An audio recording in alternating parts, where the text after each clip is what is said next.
नमस्कार साथियों। तो पॉलिटिक्स हर कहीं में स्वागत है आपका। और आज आपके लिए द ट्रिब्यून की न्यूज़ लेकर आया हूं, जिसमें बांग्लादेश की पहली महिला प्रधानमंत्री खालिदा जिया का 80 वर्ष की आयु में निधन हो गया। ये खालिदा जिया बांग्लादेश की प्रधानमंत्री रही है। अब 80 साल की हो गई। अभी इनका ही बेटा है जो वापस बाहर से आया है, और अभी वो बोलता है कि मैं प्रधानमंत्री बनूंगा, इसलिए वो कुछ मीटिंग वगैरह रैली वगैरह निकाल रहा है। तो ये बीएनपी पार्टी से है और अवामी लीग को बैन कर दिया गया है, और मोहम्मद यूनुस इन दोनों का ही समर्थक नहीं है।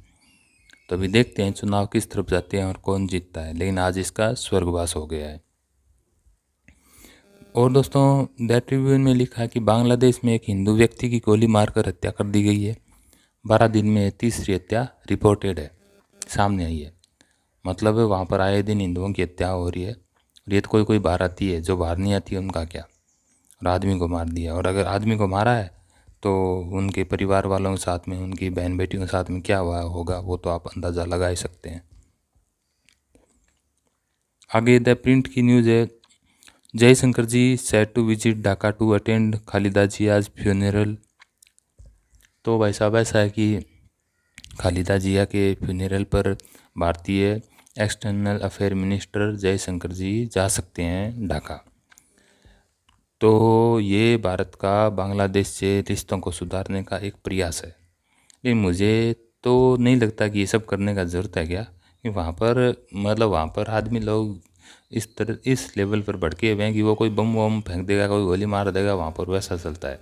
पर इंडिया से कोई आया है और हिंदू है, बस मारो। तो आप कितना ही कर दिए, रिश्ते सुधर नहीं सकते। क्योंकि रिश्ते सुधरेंगे कैसे, ये थॉट का जो माइंड सेट का प्रॉब्लम है ना। चलिए आप एक कोशिश करके देख लीजिए। दोस्तों, हिंदुस्तान टाइम्स में लिखा है कि यमन के मुकाला में बमबारी के बाद यूएई सऊदी अरब से अपनी सेना वापस बुलाएगा। यमन में बमबारी की यूएई ने बोला है कि कुछ आतंकवादियों के कारण, तो अभी वो सऊदी अरब से अपनी सेना बुला लेगा। इनमें आपस में भी कुछ खटपट चल रही है, तो देखते हैं कि ये मामला कहाँ जाता है। दोस्तों, बोल्ड न्यूज़ में है कि जम्मू में नेताजी सुभाष चंद्र बोस ध्वजबिंदु के उद्घाटन के अवसर पर मनोज सिन्हा जी ने कहा कि एकता ही भारत की सबसे बड़ी ताकत है।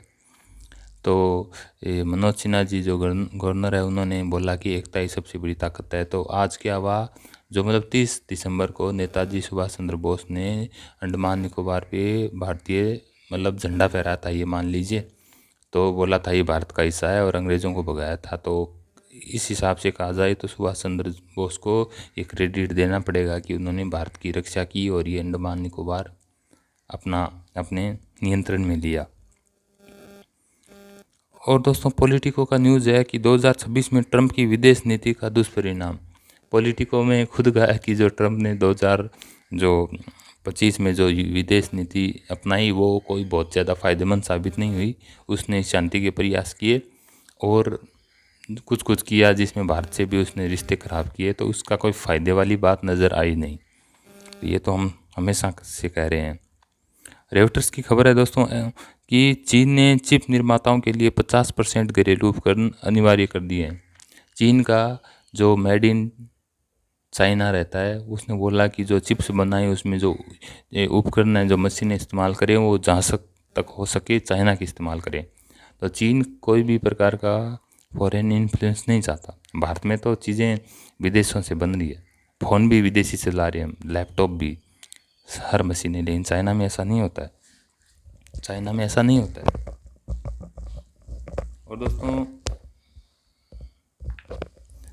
और आगे की एक न्यूज़ है जिसमें द टाइम्स ऑफ इंडिया में है, राउटर्स में भी है, कि भारत ने करीबन 80,000 करोड़ रुपए का जो रक्षा बजट की अनुमति दे दी है, जिसमें मिसाइलें, रडार, लोइटर मुनिशंस और भी बहुत सारी चीज़ें खरीदी जाएगी या बनाई जाएगी। तो ये काफ़ी बड़ी न्यूज़ है। भारत खूब दबा के पैसा लगा रहा है डिफेंस पे। करीबन $8.8 बिलियन होता है। तो बहुत बड़ा पैसा भारत अपने रक्षा डिफेंस में यूज़ करने वाला है, और जिससे भारत की शक्ति भी बढ़ेगी। आपकी क्या एडवाइस है, इस स्थिति में भारत को क्या करना चाहिए? अपनी एडवाइस लिखें। जय हिंद।